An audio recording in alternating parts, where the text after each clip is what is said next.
Well, we're going to become increasingly non-biological to the point where the non-biological part predominates and the biological part is not that important anymore. When it starts to collapse, it's going to happen very fast. Defeat the globalists who want to shatter your mind! In the future, the internet will be in your contact lens. You will blink and you will go online. To create, so to say, mass-produced models of human beings arranged in some kind of a scientific caste system. There's going to be a revolution. It's totally going to happen. A new world order. History is leading toward the transformation of this planet in our lifetime. Hello, you're listening to Themes and Memes, a different kind of movie review podcast. I'm Aaron Franz of theageoftransitions.com, and here with me is my co-host, Adam of cerebralrevolt.com. So how are you doing today, Adam? I am well, Aaron. I'm well, and I'm looking forward to our next installment of Themes. Well, our first installment of Themes and Memes, in fact. Yeah. We've started, obviously, doing a few of these movie reviews, but this is now its own thing. That's right. This is the first official Themes and Memes episode is what this podcast is. Yeah, that's right. Yeah, and as the audience will have noticed, we have new graphics and we have new music, and we've got a whole new project that's independent of either of our websites going on here. So this is not Aaron interviewing me or me interviewing Aaron. This is a conversation an ongoing conversation we'll be having on a monthly basis from this point onwards. Mostly about films, I think, yeah. But we'll probably stray into other areas as well, such as popular culture and music and other things as well. Yeah, there's plenty of popular culture to review. So for now, we're reviewing movies, but yeah, we're definitely leaving room to expand. But as we were saying last time, there's so many films, like it's gonna be hard for us to keep up with the volume of films. Definitely, it's crazy. It's crazy at the moment. I mean, it's like I said in the previous interview. I think I can't remember whether it was you or somebody else, but I mentioned the fact that it was the sheer output of Hollywood right now is just quite staggering, and has been for the past 18 months, 2 years. I mean, the content is something else altogether, but just the output, the amount of big blockbuster films that are coming out on such a regular basis now, and which contain so many of these culturally extremely significant cultural themes and memes and ideas. Yeah. The output is quite amazing, and so we've got a fair list of films to get through before we can even start thinking about other stuff. I mean, but as I said, I'm sure we'll move on to other things, later on down the line. But for now, there's so many movies to talk about, so much going on in the world of film. With our title, Themes and Memes, the thing about a meme is that it's something that's repeated. So it's something that's repeated and becomes familiar to people. So it's an idea that becomes familiarized to people. So repetition is part of its nature, really. So that kind of lends itself to, if we're going to be talking about memes, we ourselves are going to be repeating ourselves a little bit. Yeah, you're right. And that's something that, I mean, people should probably just bear in mind. If it sounds like we are just repeating ourselves each time we discuss a film or some kind of other aspect of pop culture or whatever it may be, it may sound like we're repeating ourselves for no reason and just saying, oh, it all comes back down to this and it all comes back down to that and it's the same old themes over and over again. But we're doing that for a reason, There's method to that. It's about significance of memes and the very fact, the very nature of a meme is that, as you described before, it's something that repeats itself and regenerates itself and grows and grows and grows. And so, in analyzing that, that process, we will in ourselves be repeating ourselves. Yeah. So, we're just warning the audience right now. Get ready. Yeah. Bear with us here. But I do want to say that we are going to be hitting a lot of unique points. I'm sure that in every one of our reviews, we'll bring up points that you haven't heard anywhere else before, at least once in every review. That's bound to happen because there's just unique things that I find popping up in every film. I think, and that's part of our aim as well. I think both of what we both like to do, to at least to a degree, is as much as we can, is point out things that haven't been pointed out before. Is to make a point of saying, hey, has anybody considered things from this angle, or has anybody noticed this, or has anybody thought about things this way, or exactly. I think that's one of my has always been one of my goals in this sort of area, and I think for you as well. There's the funniest story here. I had a teacher in college actually who he would it was this 3-dimensional design class where he would take this shape, and his whole thing was, well, maybe it goes like this, and you tilt it on the side, like, well, maybe you tilt it around this way, it goes like this, and like we kind of made fun of him, and the impression of him would be like, maybe it goes like this, maybe it goes like that.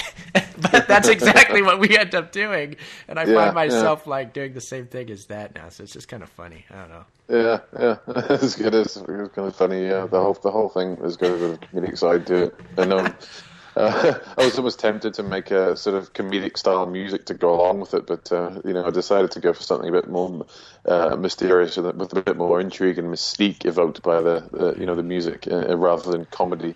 Because that's the kind of, we want people to be thinking seriously, because we're doing this for a reason, because these are serious themes. Yeah, absolutely. And they have great cultural significance, and that's why we're discussing them. So yeah.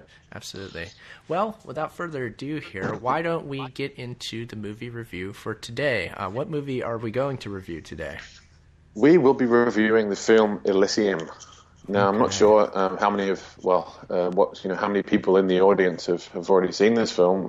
It's been out in theaters for a while now. I'm not sure if it's still in theaters, but it came out in theaters a few months ago, and it's just come out on as a digital download on iTunes and in some countries. So there are a few copies floating around, and we both managed to get a hold of one. And it's a very, very, very interesting film. There's a lot going on in that film. There's a lot of angles we could take on it, and I think which we will take on it in terms of analyzing it, and all of its content.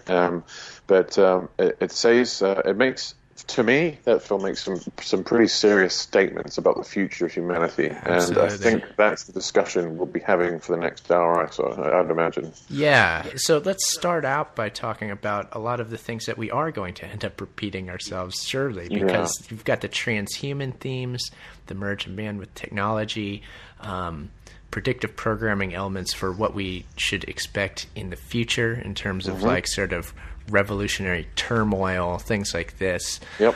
So again, as we were saying at the beginning, sort of repetitive themes, but the reason that these specific themes repeat so often in movies is that they're not only talking about our current point in time, they're talking about the near future too. They're doing it from a predictive programming element where they want you to realize, they want you to have a certain perception of the world. Like, this is the way the world is. This is what you should expect to happen from where we are now. So that's what that's what's going on here. Well, that's what predictive programming is at its core. It's to usually subliminally, well, maybe not subliminally, but through repetition and through people's lack of general critical awareness. The idea is to basically implant an expectation in somebody's mind at the deepest level possible, so that that person in future, once they encounter something that bears resemblance to that theme that's been implanted with their mind, will automatically come to accept it as being a possibility, as being natural, as being something they shouldn't question, as being something they shouldn't really have to worry about too much. They've been acclimatized to it. They've been psychologically familiarized with the concept. And so they feel more comfortable with it. They feel as if it was to be expected.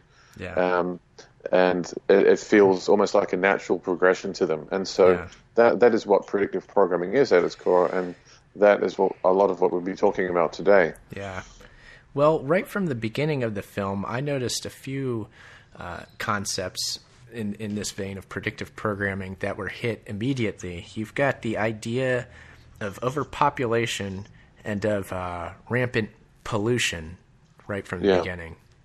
Yeah, absolutely. Yeah. I mean, I think from memory, was it Los Angeles? It's Los Angeles. You know what's funny is it's a version of Los Angeles that's not too far removed from the current version of LA, because I live here in LA County, so I appreciate a lot of the aspects of the setting of the film, and I have a lot of interesting little insights about LA specifically here in this film. Yeah. No, I'd like to. I'd be interested to hear what those are, because I figured that you might have something to say about that, given the film was set in LA. It's kind of got a Mexico City look to it, you know. Yes. And that's another one of the things that I noticed about it is it has almost and sort of it has some very, how shall I say it, allegorical themes, which relate to subjects like immigration, Mexicans immigrating to America, and things like that. So that's a whole nother discussion. Yeah, actually, there's a lot going on with language, with like Spanish and English, and even beyond that. Now, I think let's save that till later. But I want people to know that there's some serious stuff going on with language, and also with the fact that it's set in LA. We'll talk about that in a minute. But for now, let's just talk about the fact that they did make a point to throw in like the massive pollution element. Yeah. And to me, that's definitely a predictive programming point that you see throughout all media, not just movies. You see everybody saying, oh, there's too much pollution. Oh, what are we going to do? You know, the climate change thing. To me, it almost feels as if it's a directive given to producers and directors by, I don't know, by somebody. I don't know who it would be, like just their associates, even if they have a shared agreement where, hey, look, every time you mention this as much as possible. Yeah. I mean, it's weird. I think it works in different ways in every particular context is maybe slightly different, but I think it's almost like it feels to me as if the general idea is this is like a part of your unwritten contract when you're going to make a film, is that you have to put like the most how should we put that? The establishment, the upper class, the ruling elite, shall we say? The most important sort of concepts and ideas that they want to put across, always put across in these big blockbuster films somehow. And it almost seems to be, especially relating to the whole environmental thing, pollution, and saving the planet, and all the different ideas, and too much carbon dioxide and not enough power, and all this kind of stuff. It almost seems to be like an unwritten part of the agreement. If you're going to make a film with a big budget production company, and it's going to be a big Hollywood production, and you're going to get distribution, and you're going to have A-list actors and all that kind of stuff, it's like you have to put that stuff in there. You don't have. It's almost like you don't have a choice. It's almost like the unwritten law in Hollywood or something that you've got to make a mention of climate change or of the world of overpopulation, or humans living unsustainably, and of all this kind of stuff. And a very similar thing happens with the transhuman movement as well. And I think there's a similar relationship there as well, where it's kind of, it's almost like an unwritten, it's kind of like we don't know what the method is going on there, but certainly these are memes put in there deliberately, and all across media, it's being repeated for a reason. Certainly, it's not just because like, oh, it's a good theme to hit, oh, it works good with the story or whatever. No, they're putting it in there to get people really familiarized with the meme, and to such an extent where that becomes your reality, again, because perception is reality. So people are perceiving, they're perceiving pollution, the problem of pollution, to be within this context that we're given in fiction. So, not to say that pollution isn't a problem, but it's the fictional representation that we've been given over and over and over again that becomes reality. So fiction becomes reality again. Predictive programming at work. Yeah, absolutely. Yeah. Well, I mean, should we give a brief outline of what sort of the film was really about, just in case? Yeah, I think so. People who maybe haven't seen it, or maybe they went to see it in the theater and they just got so blown away by all of the CGI that they can't remember what happened. Yeah, because that does happen. You know, I think we need to. Yeah. Yeah. So, I mean, basically, what we've got is it's another movie that's set in the future. It's I believe it starts out in 2154. Yeah, so 2154. Yep. Just around about 150 years in the future, thereabouts, and it basically starts out with this sort of just pictures of a crumbling, destitute society where you've just got just crime and rioting and poverty and people living in absolute destitution everywhere. Mm-hmm. And it says, by 2154, the world's population had grown completely out of control, and disease was rampant, and governments had collapsed. And those who had the money, basically, those who the society's elite, basically, decided to build themselves a habitat away from Earth in the form of a space station, which is basically a pentagram or a pentagon in the sky. Mm-hmm. It's a wheel that spins very slowly, giving you a gravimetric effect. Just a point on the wheel. You know what it looked like to me? It looked like a steering wheel from a car. It kind of does look like that a bit, depending on what kind of car you have, obviously. But like kind of an old-fashioned kind of car, like a wheel, even like a rim to a wheel, but a steering wheel, and that would make sense that like the elite living on Elysium would steer the lives of everybody living down on Earth. So, well, that I had not considered that point of view. That's very interesting. Yeah. I think they're playing on that. Yeah, that's interesting. And again, with the steering wheel, you put your two hands on the steering wheel. Your hands, again, we were getting into the meaning of the pent before in the previous interview. Well, the pent is the five fingers on your hand, and you need your hands to control the wheel. So the five, the pentagram, the controlling with the hand, because the hand is what you use to manipulate the physical world. So I think they're playing on all of that there. No, I think you could be right. I mean, as I said, I hadn't looked at it from that particular perspective, but I think you could be right there. But so anyway, these the elite, the very very comparatively small percentage of the population have created this enormous space station, which is actually based on one of Wernher von Braun's designs, the guy who worked on the Apollo program.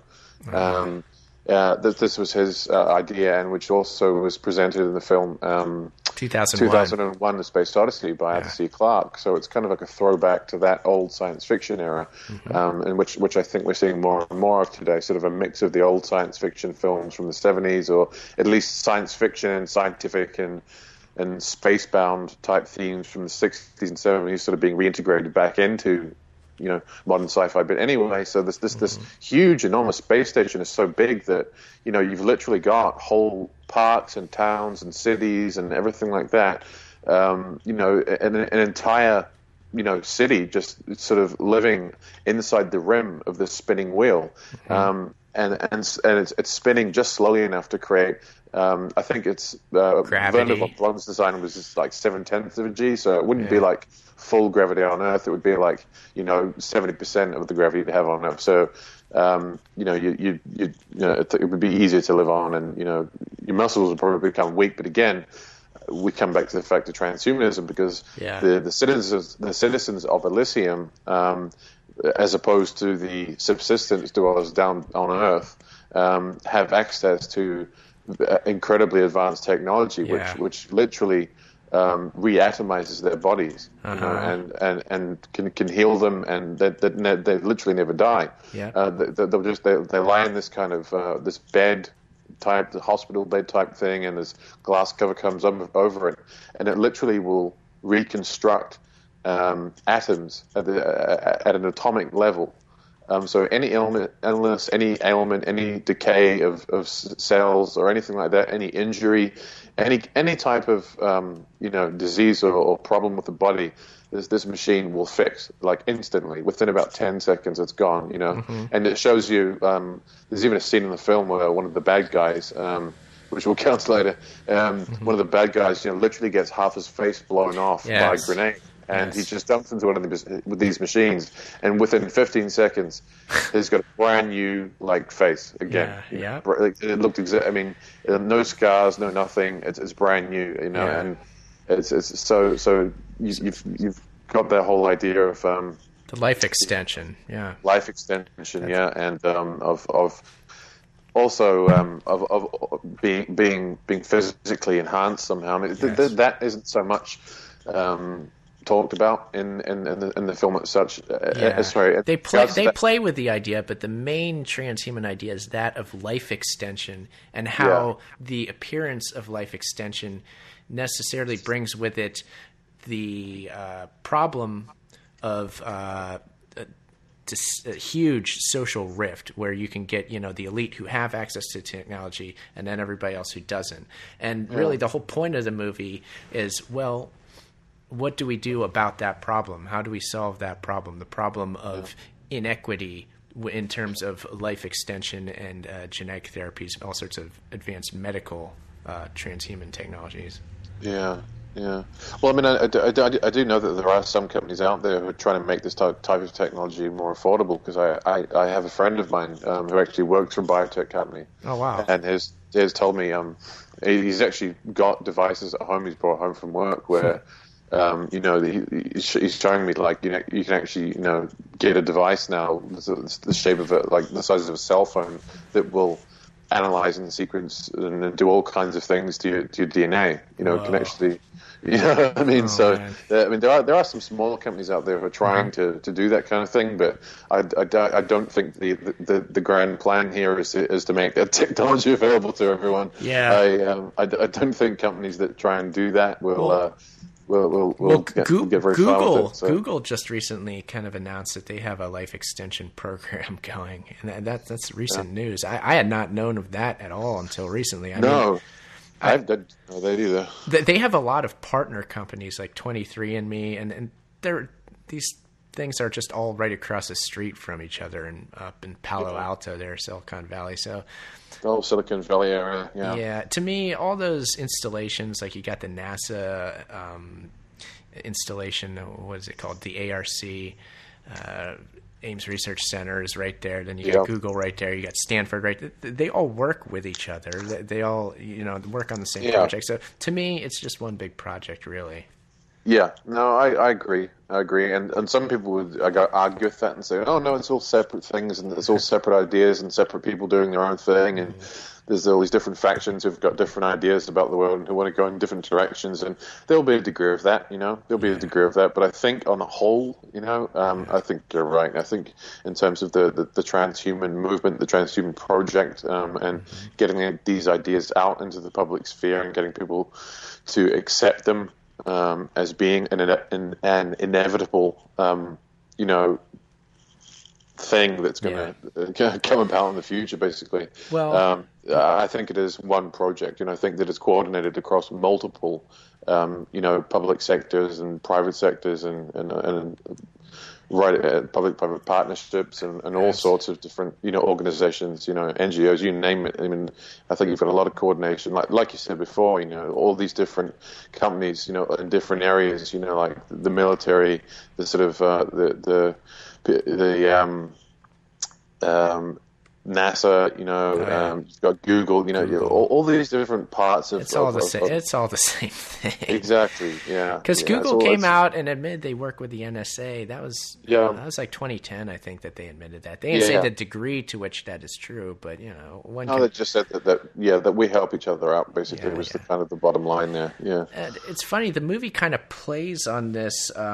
Political conspiracy idea that involves industry, because you've got the Jodie Foster character being the corrupt Secretary of State who works together with this guy whose company creates the robots, who are basically like the robot police force that enslaves the entire population. Well, not just the robots though. He created the entire program that runs Elysium itself, That's another very interesting idea. Is because I mean, if you look at some of the kind of books by Jacques Fresco and some of the pictures that he's put in there about his whole Venus Project idea, it's very similar. They've got, it's like a circle. It's like a circular structure with a sort of a habitat, structure which is basically run by computer. Yeah. Everything's run by computer. Everything's run by computer systems. Yeah. Every single thing that you do is run by some kind of massive computer somewhere. And so this guy that you're referring to, the guy who runs, I can't remember, it's Amgen or something like that. Amgen, something like that. Something industries. Not only do they manufacture the robot police, but they also manufacture the software that runs Elysium itself. Yeah. And so you've got the whole idea of the sort of the so-called resource-based economy there as well. Sort of kind of slipped in there, and that's presented to the audience much more towards the end of the film. But we can get to that later on. But so to get back to like the what the film's about, it's basically you've got just these most of the population living on Earth, living in disease and poverty and ruin, and then sort of a much smaller percentage of the population living in absolute luxury up on the space station. And so it's a classic case of the hero going and tipping the balance, of a revolution of sorts. Yes, definitely the hero character, absolutely, and they're playing to the concept of revolution, certainly here, in that it's a revolutionary time where there's total slavery of the massive population. There's just no bones about it. It's utter, complete slavery. So when you're put into that situation, what does one do? You have the main character, Matt Damon. He was a criminal, because there was no opportunity for him. Yeah. That's the way things work. People turn to criminal activity when there's no way out. I mean, that's just what happens. That's what happens. That's just fact of life. Yeah. So the big question is, what do the slaves do to free themselves? It's the Spartacus idea. We've seen this so many times over, but this is put into like a futuristic, near future context here. Exactly. Yeah. Well, another thing to mention as well is the fact that they mention this as this kind of situation as being 2154. Whereas if you actually read some of the white papers put out by organizations like DCDC, I can't remember what the Ministry of Defense. It's basically the Ministry of Defense of the UK. Yeah. And they also did them for NATO, and the American National Intelligence Council has done a very, very similar number of papers as well that basically said the same thing. They're talking. I mean, the film says this is kind of what the world's going to be like in 2154, but all these military documents say actually no, more like 2054. So I mean, and they keep on mentioning that date comes up over again and again, 2030 and 2050. So I think. The Strat Trends report specifically states that there will be an elite that owns everything, and then everybody else living in utter poverty, which is exactly what's going on in this film. So they mention exactly this, and they project that will be the future. Well, that's exactly what they're saying. I mean, what it actually says, in the report, it says globalization will result in critical independencies that will link members of a globalized society that includes a small, super rich elite and a substantial underclass of slum and subsistence dwellers who will make up 20% of the world population in 2020. So I mean, there's still 20% is not as big as this is being suggested in Elysium, but this is only 2020 they're talking about here. I'm sure that number will grow quite considerably by 2050, or 2154 is suggested in the film. And they give their reasons for this to do with the possible collapse of certain energy markets and collapse of economic resources and foodstuffs and fish stocks and food supplies and all the rest of it, blah, blah, blah. They go on. But, yeah, they do actually say that. They're very, very clear to point out the fact in this report that they do expect this to happen. And that's not a maybe. They've got different that's right. They say definitely. Yeah, different levels of certainty. There's different levels of certainty in the report, and that's in the sort of the preface. They basically say, like, when we use this word, it's got a 50% chance of happening. Yep. When we use that word, it's got a 75% chance of happening. And when we use this word, it's got a 100% chance of happening. And in this particular context that we're talking about here, with the super rich elite living in some kind of Tower of Babel, so to speak, where they're just completely separated from the rest of the population and live in absolute luxury and indulgence, and the rest of the world living in complete subsistence. I mean, they say that will happen. Yeah. So what we get in this film is the reality that we've been given in a military government report. So this is the official reality that the military of the UK said will come by 2020. And this is a movie showing you the exact same thing. So we obviously have the predictive programming conundrum, I guess, as it were, going on here, in that we're seeing something that has been said by official sources that will come true in the future. We're given the problem of our day. And even though it's not quite there yet, we're working our way to it. So the issue is, okay, this is the problem.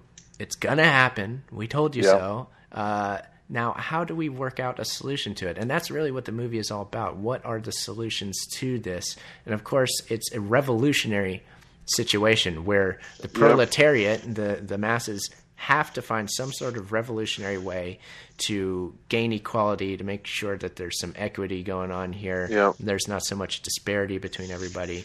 And really, that's what the whole film is about. That's the main theme really going there.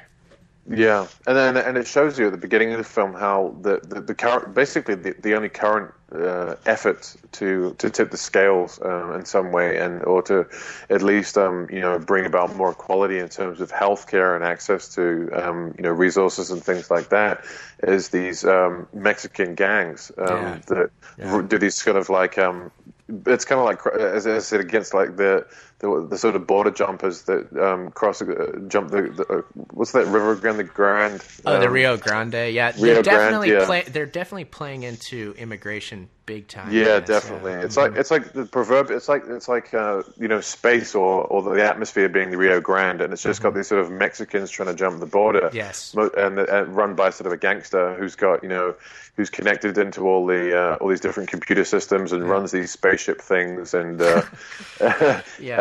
but of course, it just basically shows how that's failing. They're being shot down basically. And you've got this very sort of stern Hillary Clinton type woman played by Jodie Foster. Yes, Hillary Clinton. Yep, exactly. That's what I was thinking. Sort of secretary or Janet Napolitano, whoever you want to. Condoleezza Rice. Condoleezza Rice, whoever. Yeah, exactly. the masculine woman. Yes. Very, very tough. Very, very no nonsense. And she keeps referring to the concept of homeland security and how she's in charge of homeland security. Yes. And in doing so, she needs to shoot down these ships and destroy them before they get anywhere near Elysium, and contaminate Elysium with their, with their diseases, and steal the resources. And you know what I found very interesting on this point? It's the way that she frames how she's protecting Elysium is a feminine way that she sort of frames it. She asks the president, "Do you have any children?" And he doesn't give an answer, and he's like, "Oh, I assume you don't." Well, so that's what the female does. She protects the children. I mean, this is well known. You've got the mother bear being renowned for being incredibly dangerous around cubs. If you're around her cubs, she'll destroy you. Yeah. So this is the same idea. It's showing you. I mean, generically speaking, one would think, okay, we got a female in charge of the military. That means it's going to be a kinder, gentler military. Well, not necessarily. No. Because the female can be extremely violent, and the reason being, and the framework within which that would happen is them being protective. And, they're protecting the because that's the female role, really. So they're definitely playing to that, like, innate human trait there. And I thought that was pretty good. I mean, that side of it too, and there's also the fact that there are just psychopathic females out there as well, though. Yeah, well, yeah. I mean, there's crazy women out there who are more masculine than feminine, and who really are quite, who are just pure warmongers as well. Yeah. Well, the main point is that you get a female Secretary of State, you're not really solving anything. You still got the same system in place there. Yeah. And there's also the fact that she could also be seen as a goddess, because there's some esoteric ideas going on there. But perhaps that's something we'll get into later on, because that is a whole kind of another side to the story. It's another level of depth and kind of it's almost a different conversation. So we'll either leave that to the end of this one, or maybe we'll do another one on it. So yeah, absolutely. But so basically, they're sort of showing how the current efforts, to bring people across the proverbial border into Elysium so they can get treated and, be cured of their diseases and all the rest of it is, it failed miserably. They're constantly being shot down and all this kind of stuff. And so the idea that's being presented in the film as the solution to that problem, as you were mentioning before, is once again, you've got to become part of the system to fight the system. And so what happens in the film? Matt Damon, well, he has an accident at work. He just happens to work for the very company that's making these robots and that runs the whole computer system that runs Elysium. He has an accident at work and gets a lethal dose of radiation and is told that he has 5 days to live.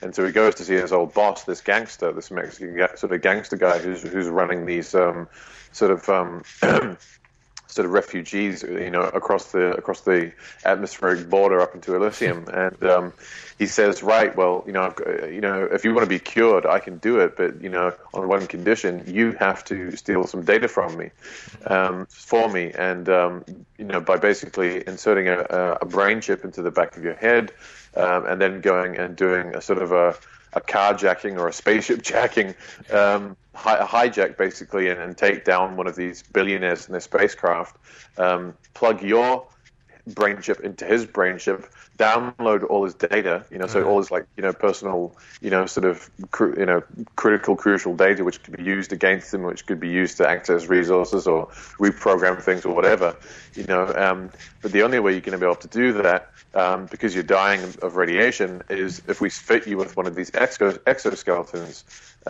which were also mentioned in a government white paper, the NBIC report, which we keep referring back to in all of our conversations, because they talk about the fact that we've seen, there's plenty of videos all over YouTube of DARPA working on this type of technology, and it looks fairly cumbersome in the videos that they put out there, but I have a tendency to believe that the actual stuff that they put out in the public domain is fairly old, and it's fairly obsolete compared to what they've actually got. I mean, I don't think.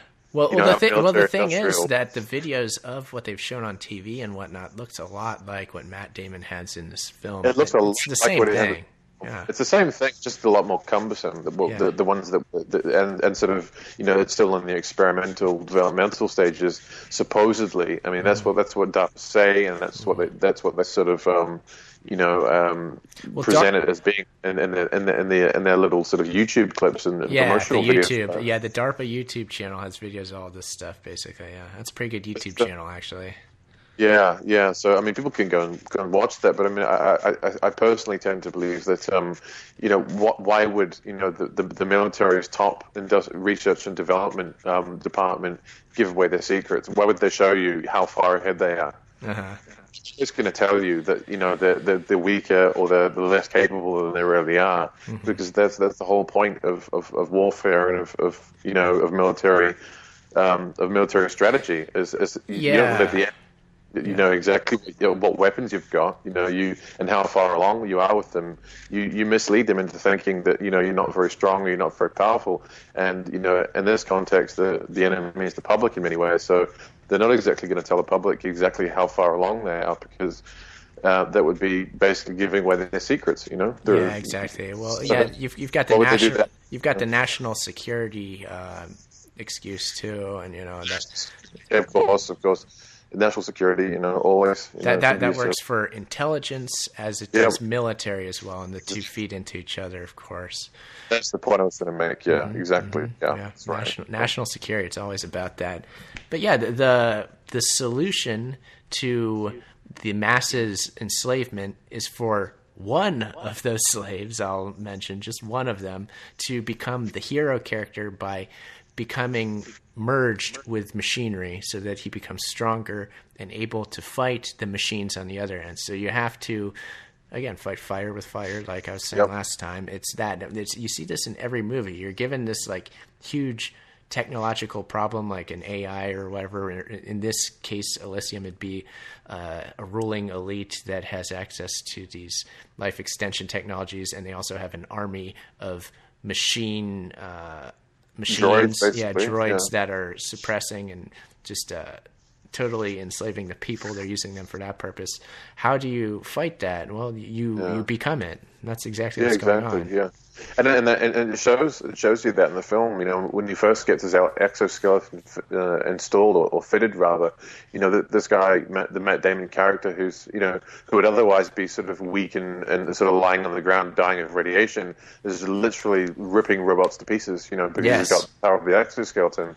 So that is being very sort of highly promoted there as once again, to beat the system and to tip the balance and to incite some kind of revolutionary process. You must become part of the system, and you must get the brain chip installed in your head, and you must get the exoskeleton installed in your body, and you must go along with that system and be part of it. So, yeah. It's funny that they used the hero character to show that that's what the hero does. He does these things as there's a lot of things going on with the hero archetype that I want to talk about later going on there, because there's just tons of things. The sacrifice of all, tons of stuff, But another thing that I found interesting with the characters was that, what was it, Kruger, I think, was this, basically he's this low-life scum character that Jodie Foster hires to be part of to work for some government agency that suppresses the people again on Earth. He's like a Black Ops. He's a typical, like, off the books Black Ops agent. He's her number one guy who's officially. I think there was some argument between her and the rest of the bureaucracy in Elysium. Regarding whether they should be using these programs, and we thought these programs were supposed to be shut down, and it's kind of like the Bourne Identity again. We've got this whole idea of the super soldier program, and whether the government actually knows it's running, and how far, how serious is it, and how many layers are there to it, and we want it shut down, but we need to use it, and there's that whole sort of conversation and argument going on there. But he's basically her top hitman, and. It's funny because the movie was directed by Neill Blomkamp, who also directed District 9, which was set in South Africa, and this guy Kruger happens to be a South African as well. So there's obviously a bit of interest there. You know what? The actor is the same actor from District 9.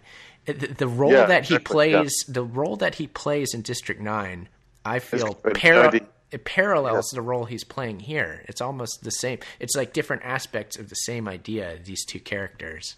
That's right, yeah. I mean, it's almost, the role he plays in District 9 is kind of this very sort of nerdy, kind of, how shall I put it, sort of... He's a bureaucrat, right? He's a bureaucrat, yeah. He goes around, charging and taxing and making sure things are up to spec, and basically being an annoying bureaucrat.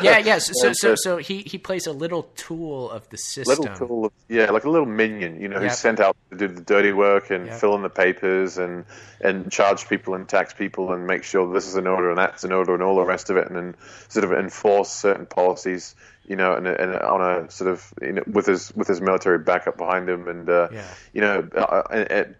in this film he's actually the tough guy, So he's playing the same character but a different, more strong aspect of that. But it's basically the same thing, and they're pointing out the characters that the system exploits in order to further its own goals, and they exploit these characters. Certainly, the Vicus character in District 9 gets a little more exploited than this character here, but he too is also being exploited by Jodie Foster and used in order to just bring back Matt Damon and all the information, and it's a way to show, you know, the corruption of the system and things like that. So they're definitely pointing that out in these characters for sure. Yeah, and the reason she's using him is to basically try and track down the Matt Damon character who's had this. Obviously, you know, he's been given a lethal dose of radiation, and he's gone and got this exoskeleton to keep him alive on the proviso that he does a certain job, and so he chooses the target, being his former employer, the guy who was basically responsible for him, you know, being irradiated. That's right. And so they shoot down his ship, and they plug each other's brains into one another, and they download all his data because, you know, everyone's got a brain chip. You know, all the elites have a brain chip, you know, in this particular setting. And so he downloads all the data from him, and then once he downloads it, he takes it back to his sort of gangster boss, and his boss realizes that what's actually going on is that this guy, this sort of elite corporatist who runs the CEO of the industry that you know, runs the Elysium computer program and runs the whole droid program, his ex-employer, has actually written a reboot sequence for the whole Elysium database, so that the Jodie Foster character, who he's in cahoots with, the Secretary of State, so that she can actually basically have a coup. She can reset the Elysium systems and make herself president, and basically take any authority away from, you know, the rest of the bureaucracy in Elysium, because she sees herself as being, you know, absolutely superior. It's funny because in the film she gets killed by Kruger in the end, you know. Yes. Once he realizes that he's being used basically, and he's angry because he's just had his you know, his face blown up, and he's been, even though he's okay now, he's angry, and he's basically he kills her and stabs her, and you know, without going into the sort of the whole story, she has the opportunity to get medical treatment, of basic medical treatment, by a nurse who happens to be there, you know, one of Matt Damon's friends, and you know, I won't go into the whole, you know, how that happens, and because it's too complicated for an hour interview. But basically, she gets stabbed in the throat, and she's dying, and she's lying there on the floor, and she refuses medical treatment. Either A, because she doesn't want to be touched by, you know, one of the lower subsistence dwellers from Earth, you know, or B, because she believes so strongly in her own religion.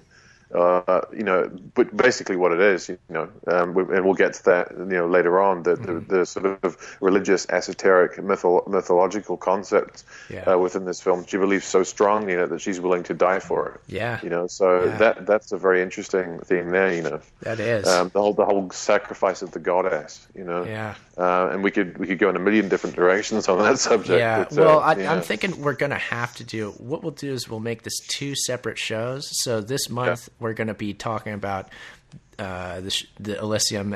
Next month we're going to be talking about Elysium in a more occult, esoteric sense, because there's tons of stuff that I noticed. Yeah. So that'll be next month. Yeah, absolutely. Yeah, but for the meantime, where were we? Well, for now, I'd kind of like to just mention a couple little points that I noticed in the movie that popped out to me. Things like I noticed that vaccinations they made a point to show a lot of that. Did you notice that? Yeah, vaccinations were kind of a big thing, and also the idea of, you know, of science being the cure for everything. Yes. You know, the whole transhuman ideology, and and at the end of the film, you know, it's obviously no surprise that the revolution does happen. The Elysium systems are rebooted, and therefore the whole of the human population registered on the central databases as being citizens of Elysium. Therefore, automatically the computer sends out spaceships and drones to go and give people vaccinations and give them healthcare and give them everything they need. You know, the robots that were used to oppress are now used to heal. Yep. Exactly. So basically, just through a bit of computer programming, they've literally changed the world. They've completely changed the course of history through a bit of computer programming. Yeah, it's definitely a dialectic idea in that, yes, technology is neither good nor bad, but it takes an either completely bad or completely good form at any given time. You know what I mean? Exactly. Yeah, exactly. That's right. It's and that's the same idea that comes up in so many other films. Yeah, it's either used to oppress or used to to liberate. Yeah, it's one or the other. It's not really anything in between because there's no such thing as in betweens. That always occurs.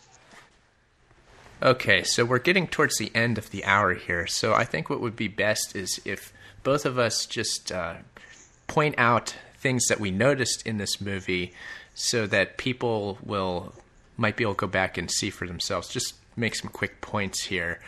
Did you notice anything in the movie that you want to point out here, Adam?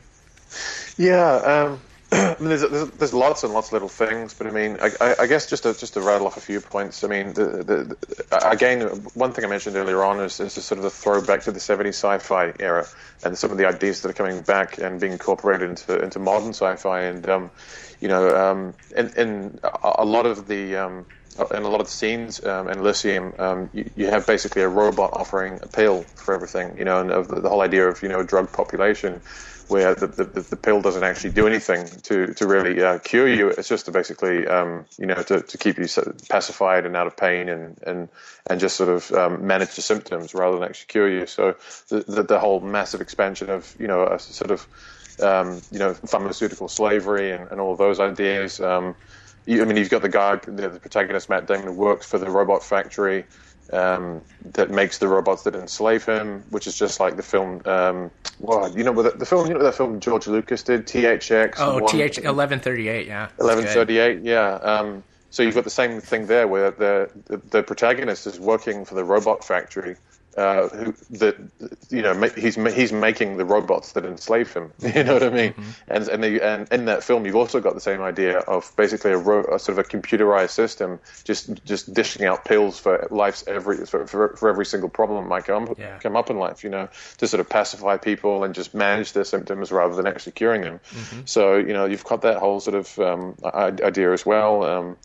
Also, I mean, I think throughout the whole film, and especially some of the scenes where you've got these droids beating up people, it's just there's a real feeling of degradation, of degradation of human life and the value of human life. The whole of humanity is living under a robotic police state and being just shoved around and beat up.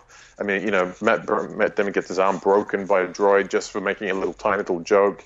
Of being treated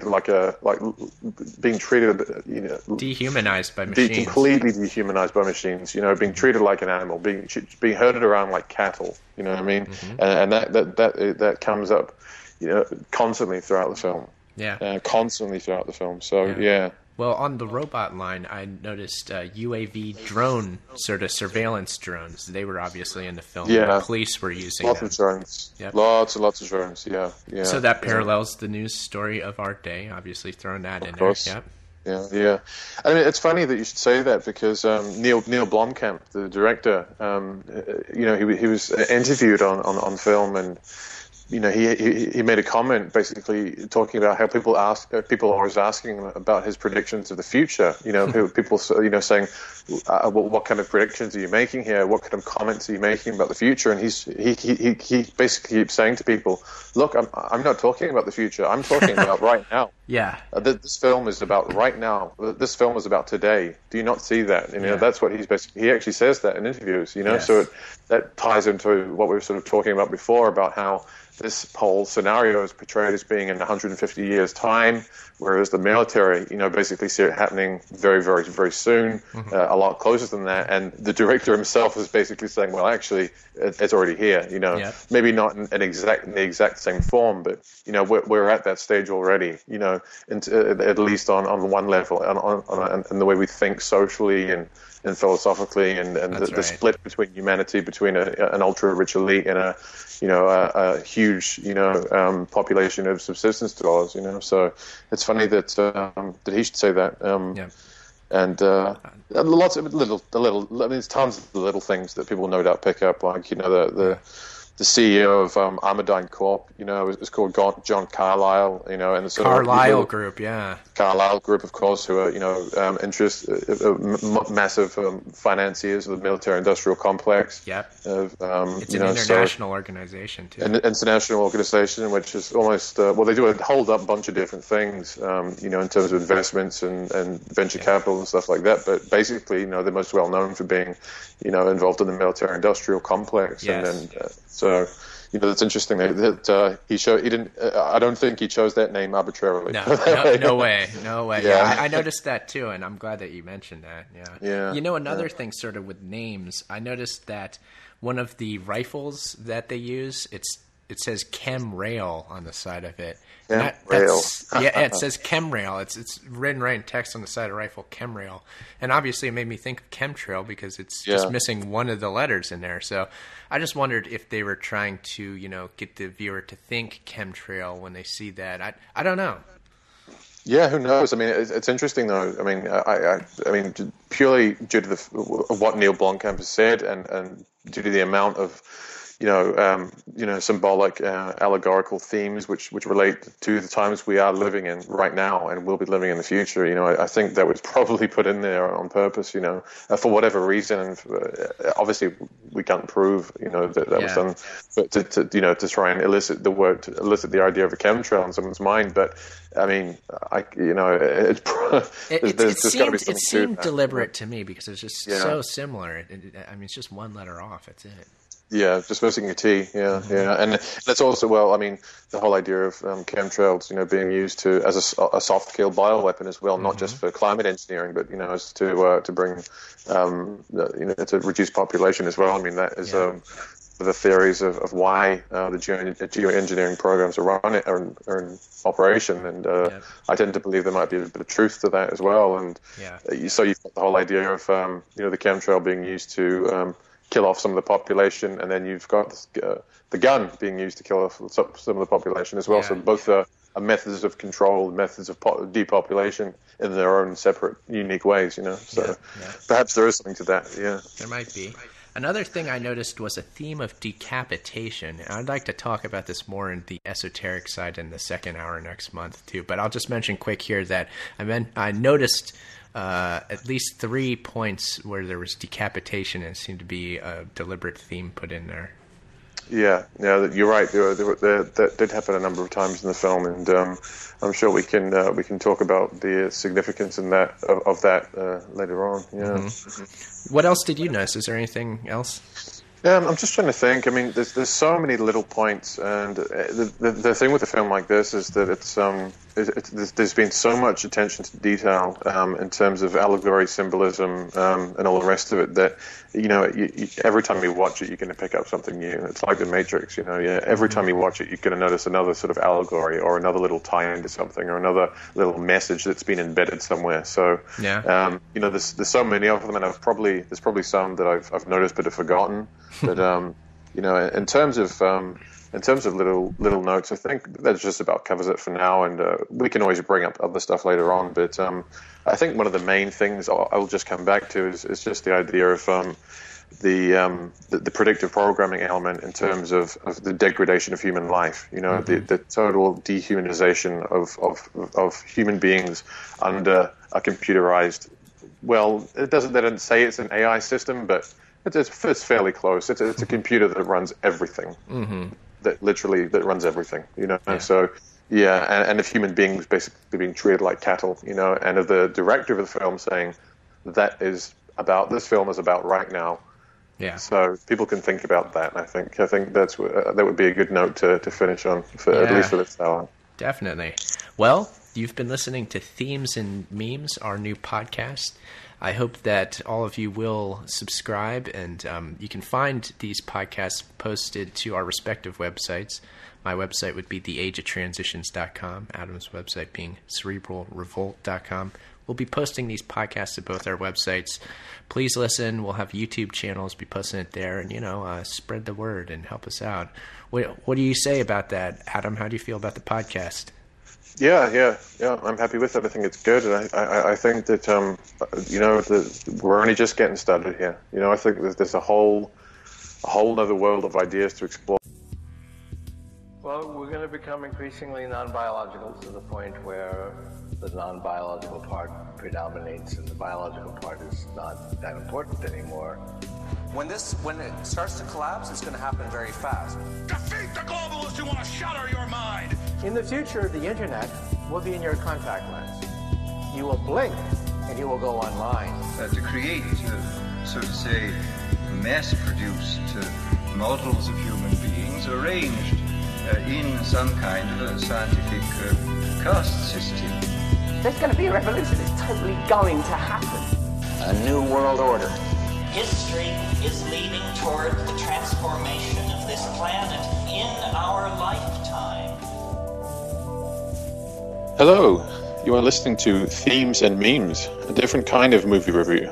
My name is Adam. My website is cerebralrevolt.com. Here with my co-host Aaron of theageoftransitions.com. How are you doing today, Aaron? Oh, I'm doing very good, and I'm excited to continue our conversation about the movie Elysium, because today we're deciding to delve into the more occult and esoteric themes that are brought up in this movie, of which there are many. So, indeed.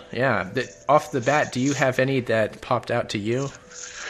Well, I mean, where do we start? There's a whole. I mean, obviously, people will have hopefully listened to the first hour by now, and obviously in the first hour we talked about I guess some of the more mundane, practical, tangible aspects of the film. But I think what we're going to be talking about in the second hour is more of the intangible, some of the more symbolically inclined content, the more of the subjective, some metaphysical concepts and constructs, and talking about the mythological tie-ins and the philosophical tie-ins and all the sort of esoteric depth that this film has to it, because there's a lot there.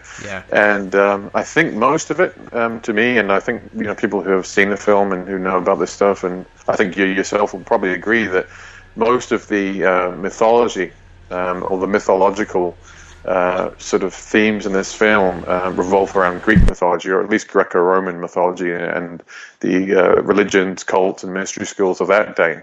The most obvious of being the name Elysium, because in Greek mythology and in Greek certain Greek cults and sects, Elysium was seen as basically their version of heaven. It was the place where righteous souls would go to die, would go after they had died, or had go as a gift from the gods. People who were the best and the brightest. The heroes, the soldiers, the elite. The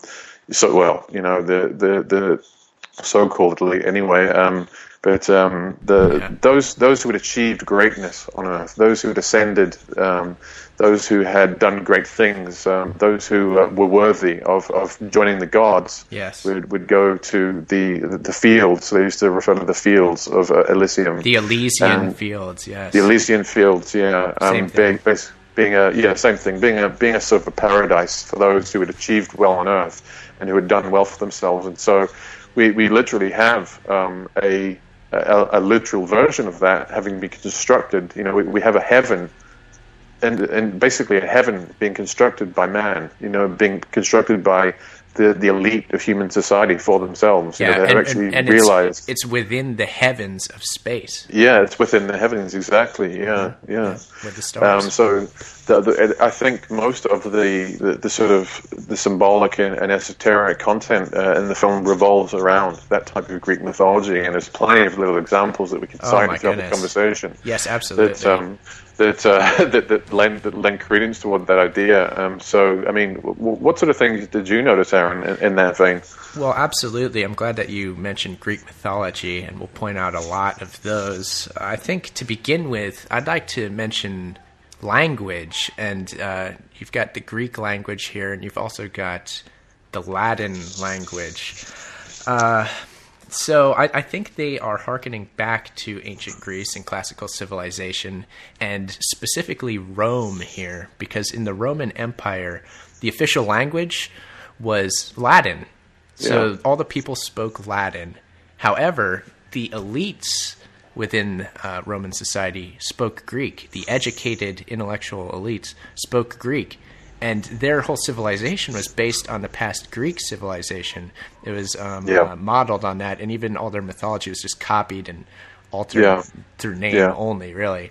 So you've got this... they're definitely showing you the Roman elite system, and they're equating that to today's world, where that you have Elysium being the home of the elite in modern day, and the people speak a certain language, being English, really. But you have the people, the masses, speaking Spanish, because down on Earth in Los Angeles, you find that Spanish really is the official language of the predominantly, people. At least, It seems to be, So it's the same sort of thing going on with the language, the Greek and the Latin. And I'll note that Spanish is a Latin language, so that connects to the Roman Latin language for the masses. And then the Greek is for the educated elite. Again, they're living on Elysium, so that kind of happens there, Yeah, and it also sort of it's also making the suggestion that, of course, that these aren't really just the greedy psychopathic corporatists who've literally slaughtered and murdered and scammed and conspired their way to the top, which is predominantly the case today in our society. But through this mythological tie-in, suggesting that no, actually these people deserve to be there. That they actually, have reached almost, a higher level of being. They've reached Elysium through their good deeds. So what they're doing is really equating, financial and corporate success and material success with, and of course the power that comes with that success. They're actually equating that to some form of spiritual ascension. If we really think about it, and the spiritual ascension has actually been created by those people through technological means. So they've created their own version of heaven, quite literally. Yes, absolutely.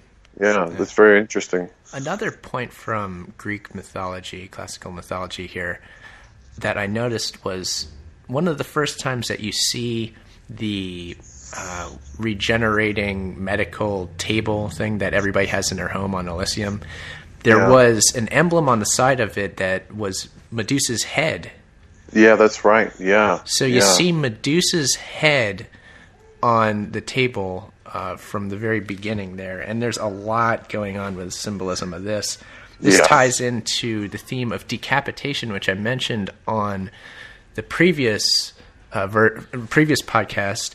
There's a theme of decapitation here, but also with Medusa, it's okay. So it's that age-old female divine mother character in Medusa. You've got the female with the serpents coming out of her head. So the serpents symbolizing knowledge and wisdom, mostly intellectual knowledge.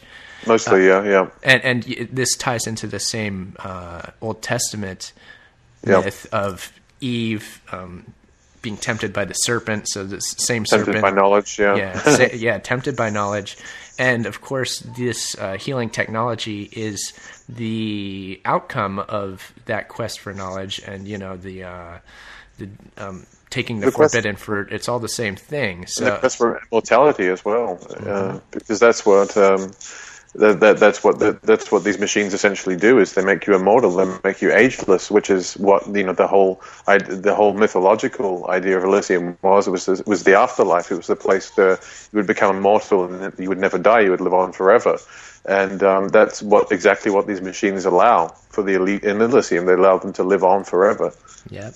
So it's a direct tie-in. It's a technological representation of that mythology down to its exact, down to its exact theme. So yeah, and obviously Medusa ties into the classical Greek mythology idea, but also to this idea that has come all the way through the centuries of man's quest for knowledge, his fall, and the whole deal there, the taking of the forbidden fruit. It's all the same story. That's an important point to make, is that many of the myths from different cultures are representing the same concepts, because they're the most important concepts that relate to human civilization, really, and the development of human civilization beyond just man living within the confines of the natural world without tools.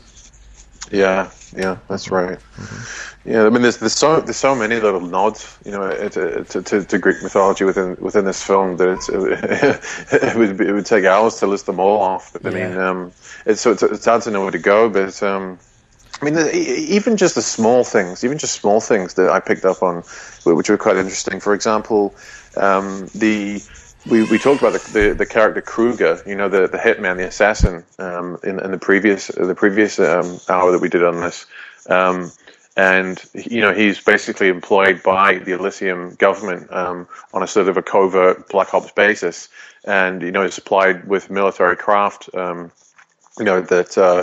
not only is used to transport himself, to and from the station, but also to, run, operations on Earth, paramilitary operations, and it's also used to surveil. And they call this particular craft that he is operating in, and him and his team of commandos, they call it the Raven. And it's interesting because in Greek mythology, there's a bit of significance there with the Raven, because there's that old legend of Apollo, where Apollo basically at some point employed a white bird to basically be his spy, because he suspected that his lover, I can't remember if I'm getting the myth correct or not, but I think he was basically using this bird to spy on his lover, who was another god. Because he suspected that she was, betraying him and was in love with someone else, perhaps a mortal even, I think, from memory. But anyway, he used this white bird as a spy, as a surveillance device.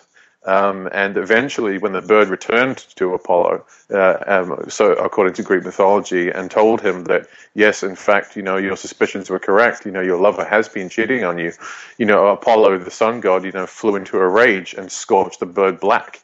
And so this white bird became black and became the Raven, and that in Greek mythology, that's where the Raven comes from, is from Apollo scorching it in his rage.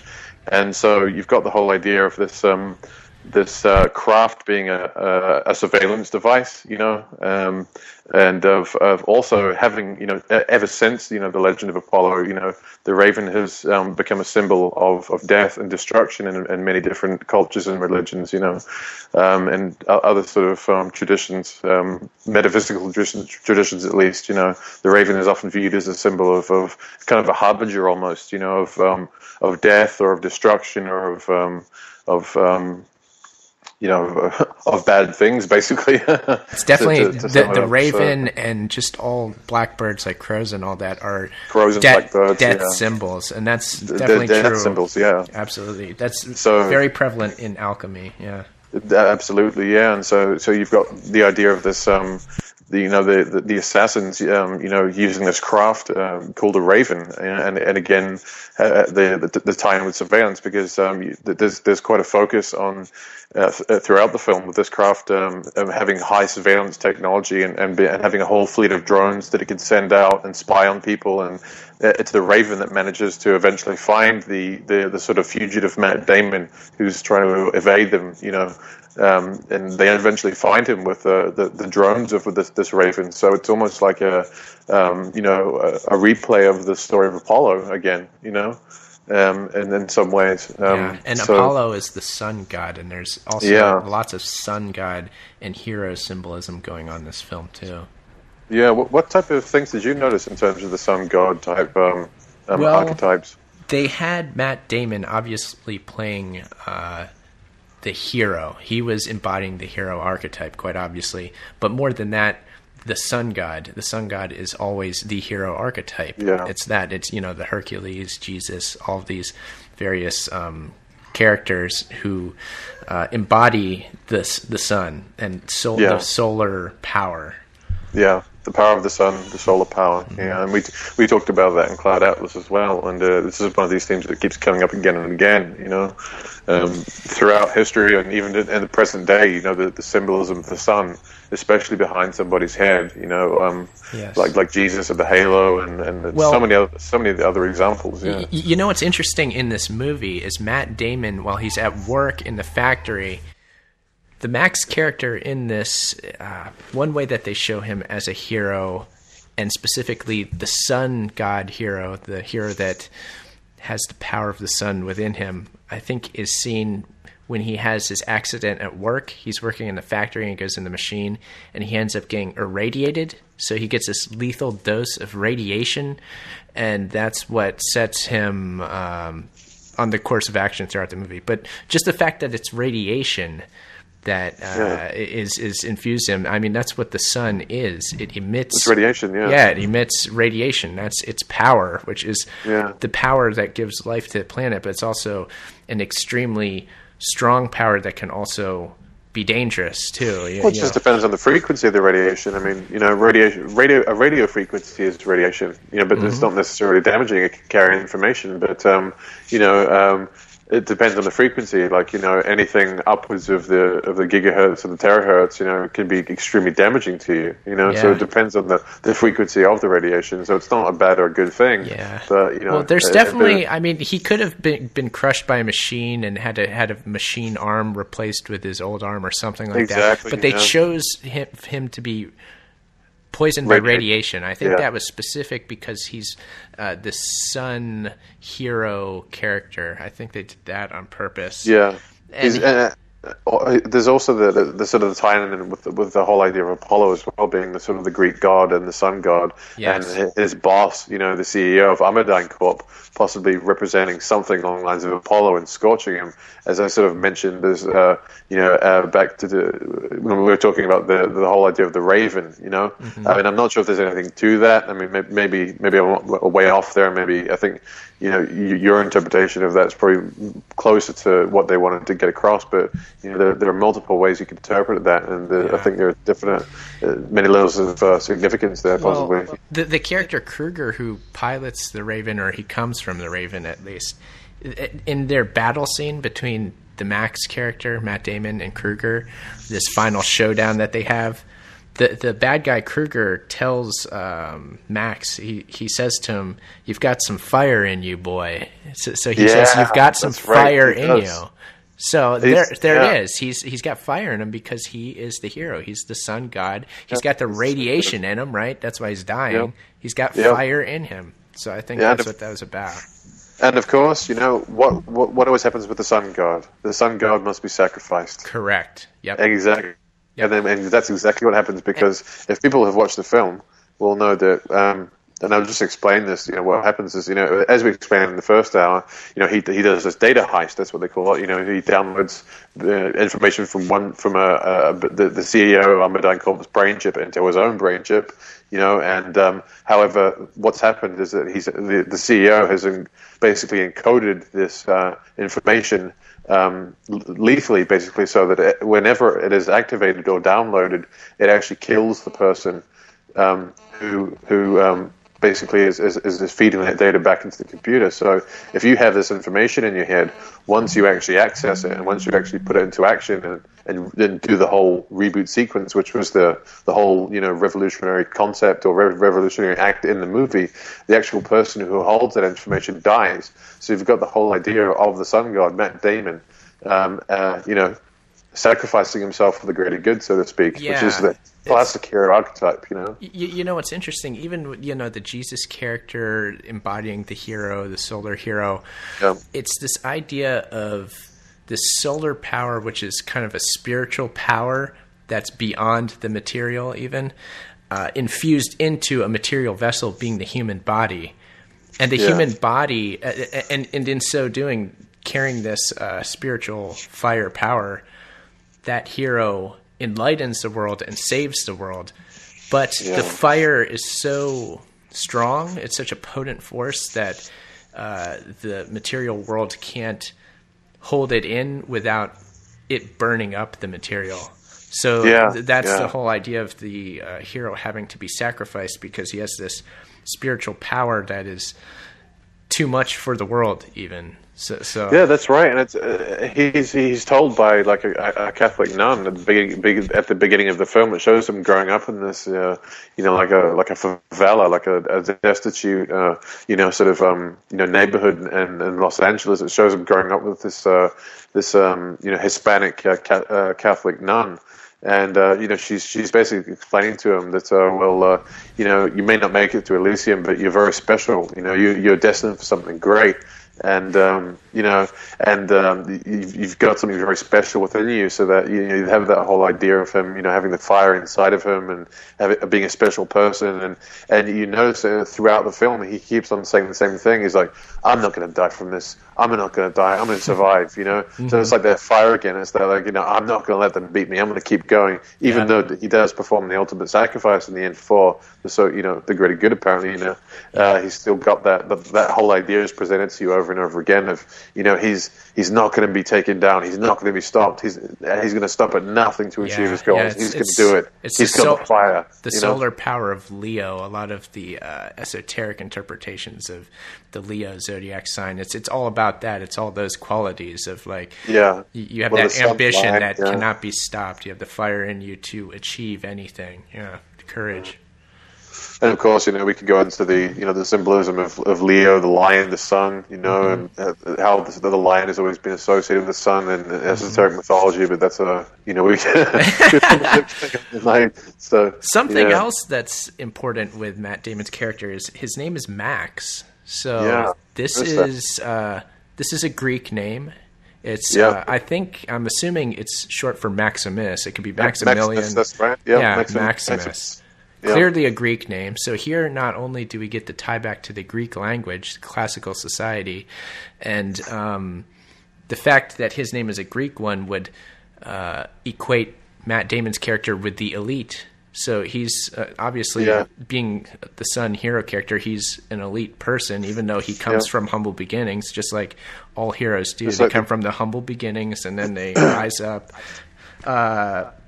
But also with Max, another movie, Gladiator. Gladiator. Yeah, Maximus. That was Maximus too. Same name, same character, same hero archetype. Humble. Well, he's a general, so maybe not so. We don't know what his beginnings were, but he makes the ultimate sacrifice in the end. And he's saving the people. He saves the people. Yeah, exactly. It's always about that.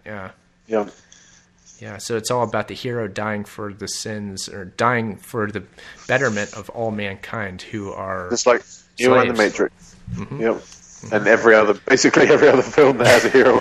Yeah, it's always the same thing. It's the same archetype, that they say that this is like, if you go to film school or anything like that, they'll tell you that this is the plot device that you have to use if you want to make a successful, film. The hero must always die. It's time tested. It comes from way back in ancient times. Yeah.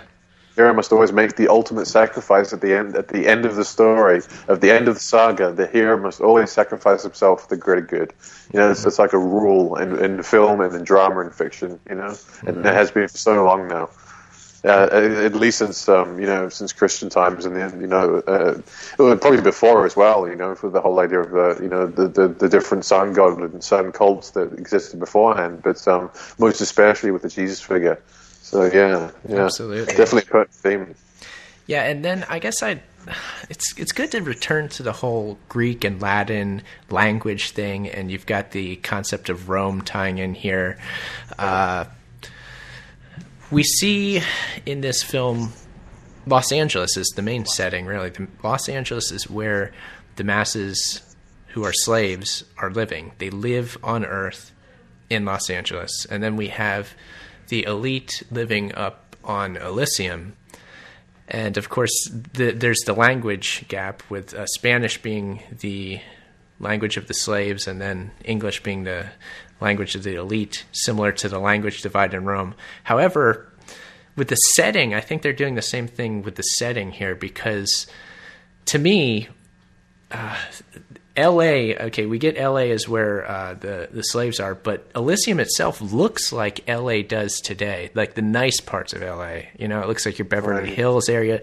Even the very look of it, like it looks like LA to me. I look at it and it's like, oh, that ship is coming into LA, like, or coming into Beverly Hills rather. And then even like the Earth part of LA, there are parts of LA that pretty much already do look like that. Like maybe not quite, but it's getting close. Like the social stratification there is ridiculous. I mean, you'll have like the fanciest neighborhood with multi-million-dollar houses, and then you go a couple blocks down the street, and it's like it's almost as if you're in a third world country. Not quite, but it's just like so run down and like utter poverty, people in the streets, like living in the streets. Like it's crazy there. But I think they were playing to that with this film. It's funny that they didn't actually do a lot of the shooting in LA. They actually chose Mexico City for a lot of the shooting, and it's funny because I mentioned that in the first interview that we did on this the first hour, that LA has a kind of a Mexico City look to it, and it does actually turn out that they did actually do a lot of the filming for those scenes in Mexico City. Which is obviously, you know, a lot less glamorous and a lot more third world looking than LA as a whole generally. Yes. And the Elysian sort of field, so to speak, these lovely parks and you know, and swimming pools and lakes and streams and sort of gardens and mansions that, you know, the basically constitute the habitat ring of this big Elysium structure. That was actually shot in Vancouver. So it's funny that you make these comparisons, yet they chose to actually not film it predominantly in LA, at least anyway. And I'm sure some of the scenes were shot in LA, but you know, it's funny, but they didn't actually do that. They actually chose different locations. Well, they're probably playing to just the whole divide between Mexico and California too, and you know, the whole idea of people coming from Mexico to here, and that's quite clear with the. I mean, they clearly depict that with the people flying in the ships trying to come up to Elysium and jump the border and things like that. It's very obvious in that regard what they're doing. Yeah. Yeah, well, it's like what we mentioned before. It's like the Mexicans is jumping the border so they can get Obamacare. You know, it's the same sort of allegory. You know, and I mean, it's no coincidence that you know all these people who are trying to get up to Elysium happen to be like of Hispanic descent and who speak Spanish. You know, Well, you know, this is no coincidence at all. This is a play on a current political or socio-political issue. You know. So, you know, I don't think that the fact that, you know, it's based in LA and that, you know, it's all about border jumping and healthcare and stuff like that was done arbitrarily. And as I said again in the first hour, the director, Neill Blomkamp, said, this isn't about the future, this is about right now. So, absolutely. Yeah, that was fairly obvious to me. But yeah, there's so many. I think they did good, at least in terms with the language, with the Spanish and English and the Greek and the Latin and all those sorts of connections there are definitely purposeful, if you ask me. Yeah, well, that's just too many of them. I mean, if you saw maybe one or two, you might think, oh well, maybe they just put that in there because it happened to work well with what they were trying to do, or it happened to work well with the script, or happened to work well sort of in terms of the shooting locations or the weather or whatever it was. But you know, it's just there's too much of it for anyone to really seriously say that this has just been done arbitrarily. You know, this has been done very deliberately because it's just constantly referencing the same types of ideas, and not just in terms of the more tangible aspects that we covered in the first hour, but in terms of the esoteric Greek mythology that we're sort of talking about now, and we've talked about in this section here. I mean, it's there's so many little details that relate directly back to Greek mythology that there's no question about it having been done deliberately, to me anyway. Yeah, well, as we said, there was the Medusa's head that we were talking about before. That was clearly on the healing machine, whatever you want to call that thing. And with Medusa, I keep mentioning this theme of decapitation. I think I want to talk a little bit more about it now. But Medusa obviously comes with the theme of decapitation because you have, as the myth goes, the Athenian hero, again, another hero character, Perseus, who decapitates Medusa, and then he takes her head, because her head, anybody who stares at her face will turn to stone, so it's his power. Stone, yeah. So he uses the power of her decapitated head to kill this other large beast, the Kraken or whatever.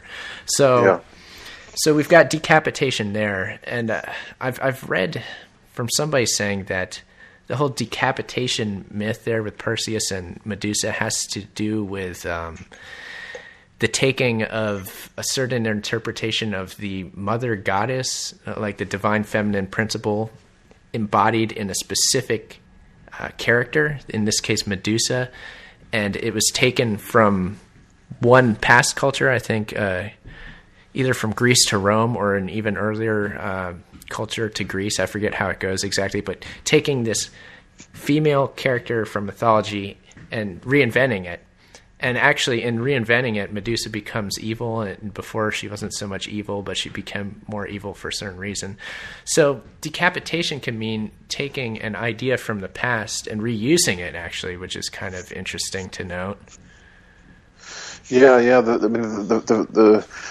I guess I probably didn't pick up on that as much as you did, but I definitely picked up on that. I think the first scene of decapitation that we see in the film is sort of fairly early towards the beginning of the film, where Matt Damon first gets his exoskeleton fitted, and he does this hijacking, this data heist on his the CEO of Armadine Corp. They bring his ship down and do the brain chip plug-in thing.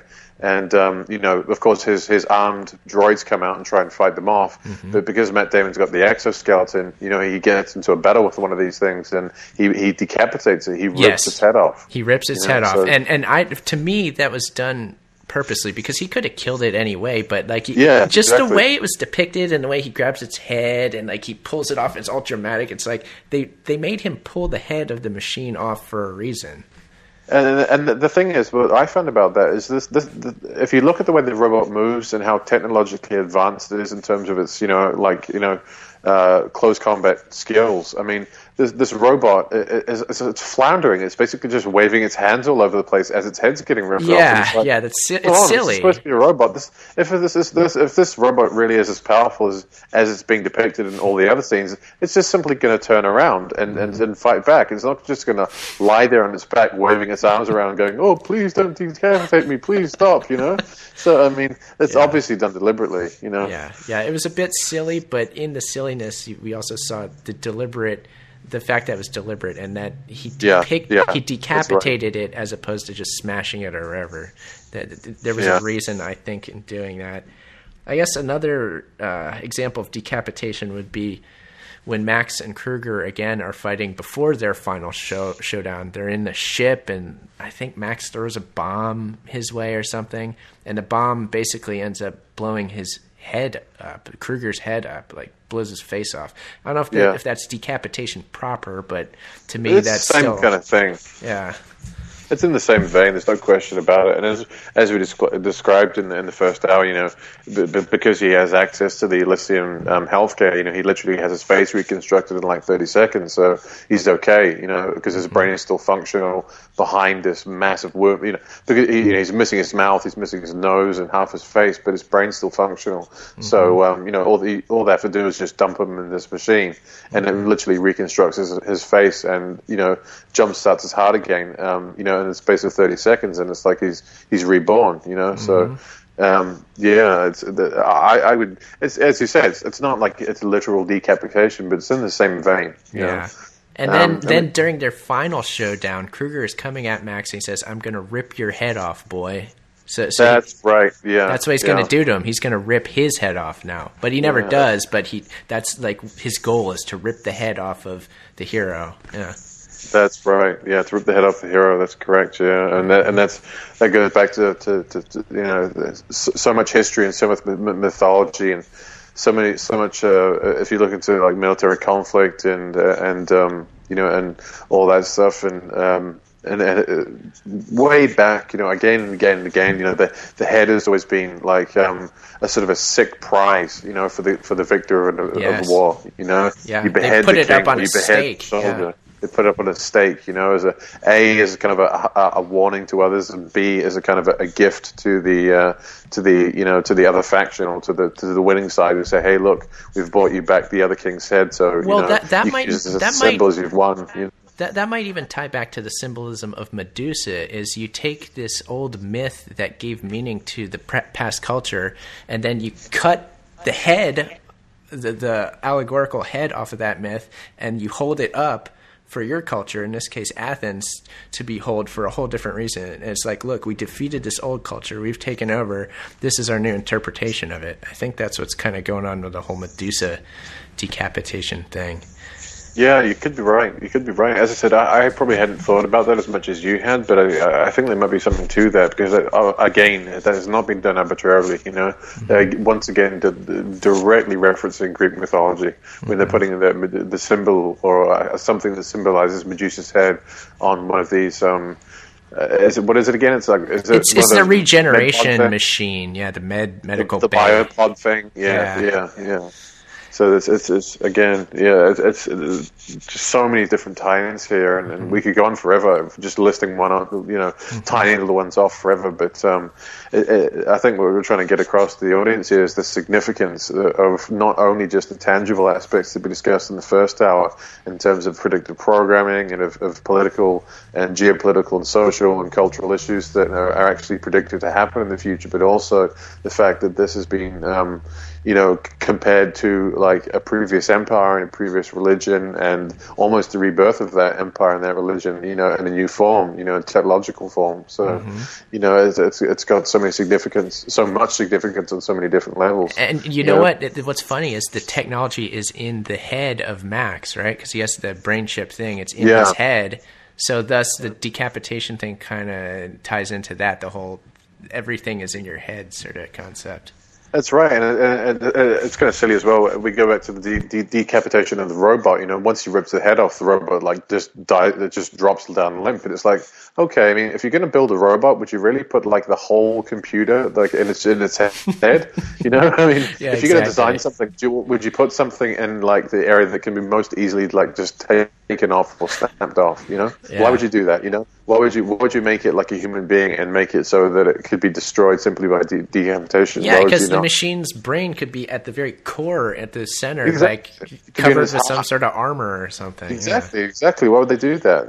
So they obviously did that for a reason too. So it ties the whole decapitation theme again, which is done very deliberately. So I mean, what exactly we can make of this whole thing, the decapitation theme, I'm not sure. I think maybe you have more ideas than I do on this one, but I mean, it's definitely there. There's no question about it whatsoever, and it definitely ties into a lot of other things. So it's relevant. Yeah, I don't know. Just the whole idea of a brain implant and all of that. The fact that the head is just so symbolic anyway. It's where the crown chakra is, so it's like the highest, most spiritual chakra area. And this is the area where Matt Damon, the hero character, has had this technology implanted into him. So it's in a spiritual temple. The skull is... The skull is the temple, yeah. The skull is a temple. So I think they're playing to that whole aspect. Yeah, I think there's a lot of different things they're playing to here, and it's almost difficult to try and prioritize them actually and then list them off because there's so many of these little things, and as I said, we could literally just go on forever just listing like one little thing here and one little thing there and trying to make sense of it. But I think if people look at it on the whole, I think they'll see something very significant. So it really is. I mean, I see this film as being like, so it's almost like the film we did a couple of months ago, Cloud Atlas. Every time you watch it, you're going to get something new out of it. I think there's that much depth to it. So many levels of interpretation on so many different ways. Technological, sociological, political, philosophical, spiritual. Metaphysical, theoretical. Historical. Religious, cultural, cult-like. You name it. It's all in this film. It's really quite incredible that they managed to pack all of that into something that only lasts for like just over 1.5 hours or whatever it is. I get the feeling that I missed a lot of like little cryptic things and details that they added in there, because I feel a lot of that probably I just missed it. I know that. You will. Yeah, there must be tons of them. There are tons of them, and I've watched the film 3 times now, and every time I see it, I pick up something new. And it's just like The Matrix. Every time you see it, you'll pick up something new if you're paying attention. So, I mean, it will take, at least 2 sittings or at least 3 sittings to pick up on these little things. And, it's like some of the stuff I've said tonight, I didn't even notice the first time around at all. Or, so. One thing, I don't know if I'm even remembering this right, it is a problem, but I know that on the bottom of the Raven spacecraft, it had a number that popped out at me. I think it was 0302. It might have been 03021, but I just saw 0302, and to me, that would be backwards 2030, which would be a year of importance for transhumanism and things like that. I don't know if that was it or what. Well, yeah, that could be. I mean, as we keep saying this, like in these reports, like from both the DCDC for the UK military and NATO and the National Intelligence Council, these 2 dates just keep popping up over again and again, 2030 and 2050. Well, they actually say 2036, but the National Intelligence Council says 2030. But, that kind of area, that period of time just keeps popping up over again and again. And I mean, even like Bob Geldof was doing some speech at like some concert recently, and he even made reference to this thing, and I was talking to Thomas Sheridan earlier on, and he was talking about how Bob Geldof had basically made this speech saying how the world is going to be such a different place by 2030, and how everything will have changed. And he used the whole he went into the whole overpopulation and climate and resources and all the rest of the usual stuff that they get these parrots, these puppets to spiel out on when they're on stage. But he did mention that very specifically. I've definitely noticed that year pop up again and again. So for what it's worth, they're repeating it for some reason. I don't know how this got to be so important of a year, but it's become a talking point, that year in itself.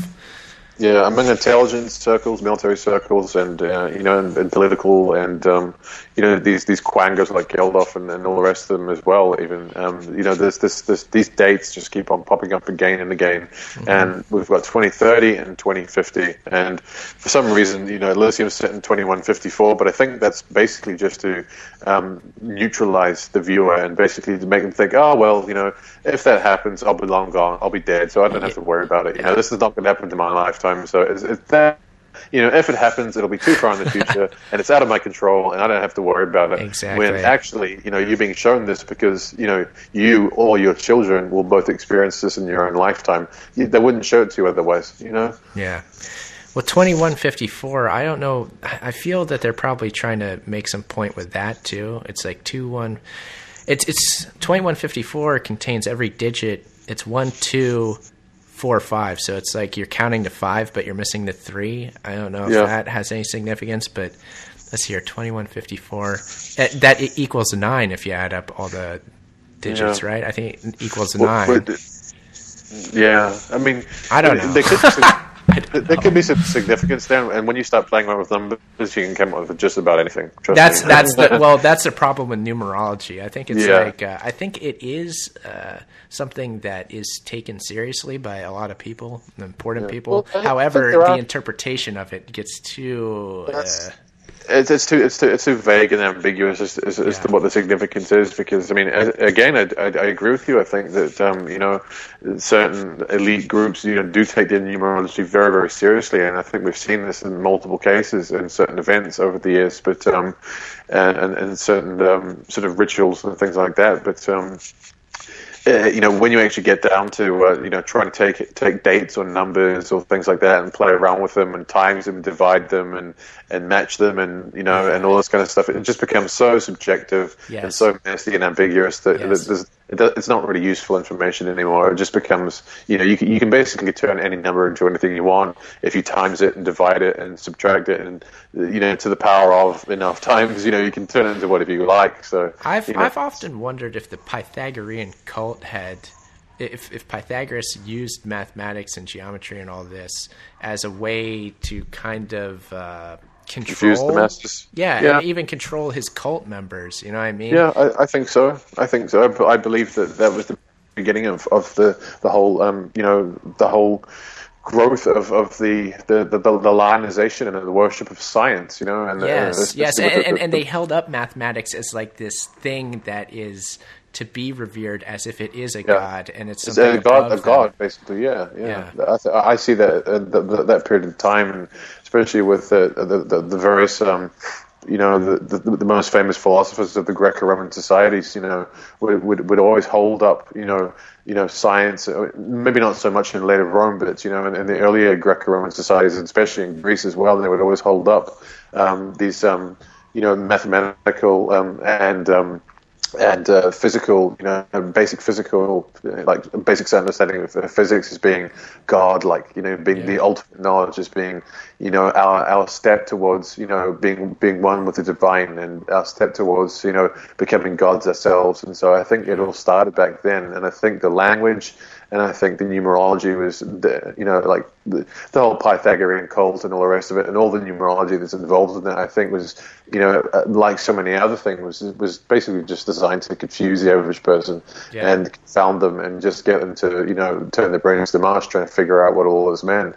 and using a lot of esoteric stuff like algebra and all the rest of it, just to confuse people, and just to make them think, oh well, this stuff is all too complicated for me. I'm not going to bother trying to figure it out.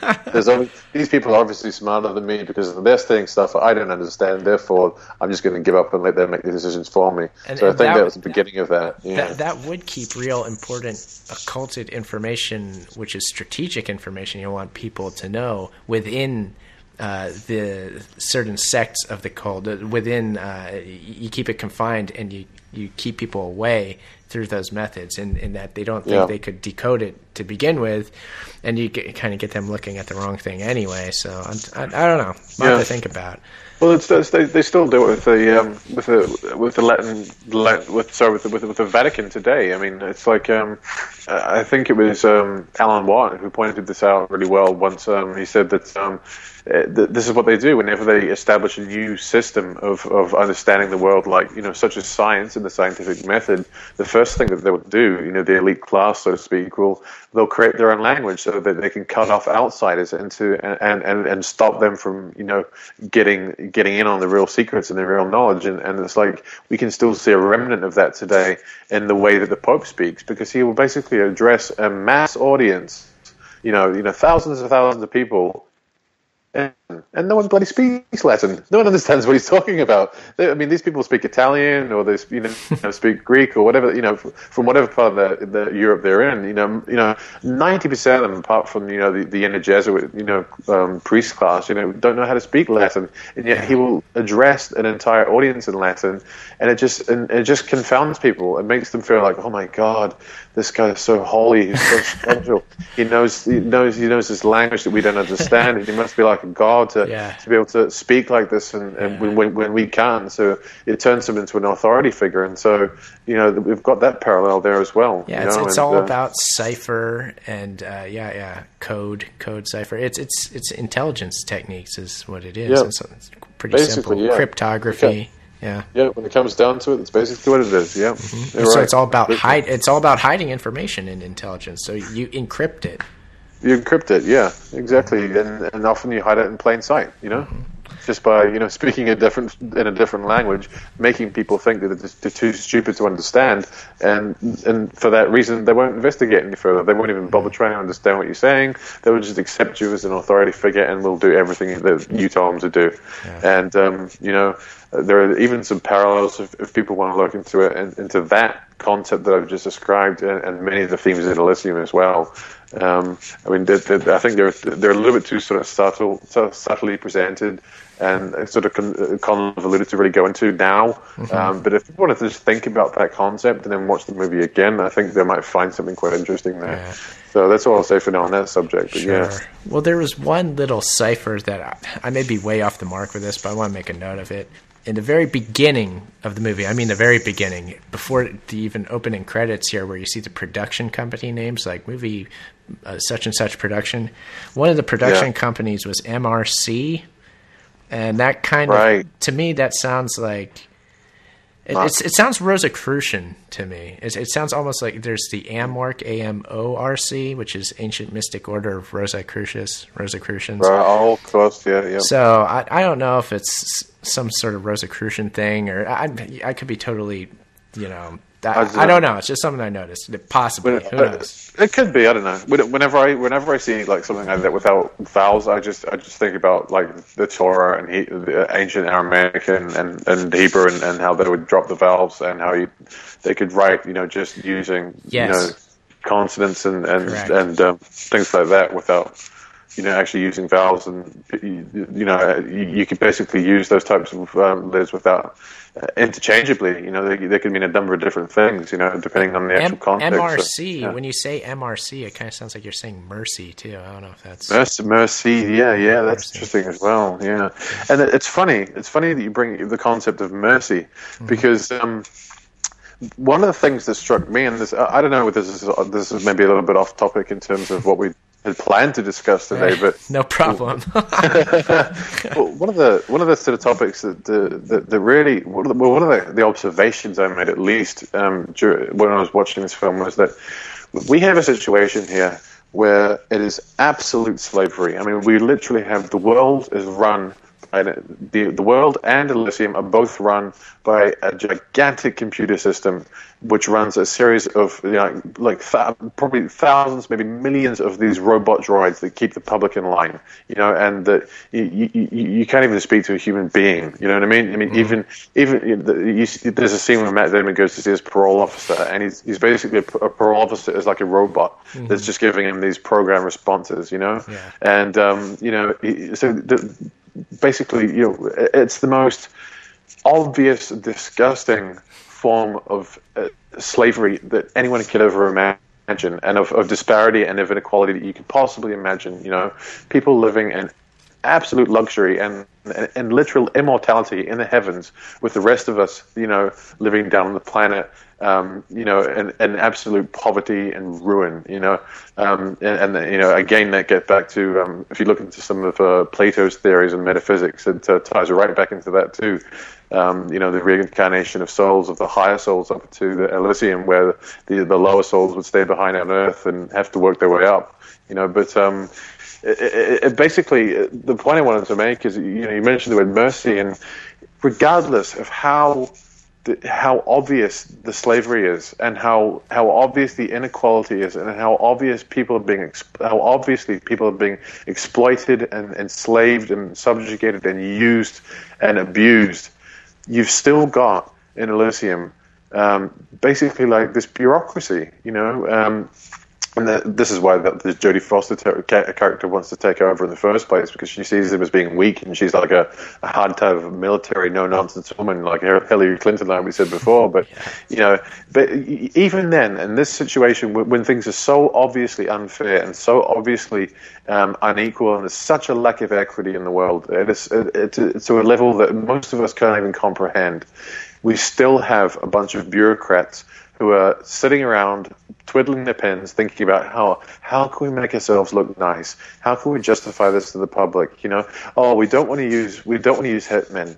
When they've got robots down there killing people for making the slightest little joke. You literally, you don't get any food, you don't get any health care.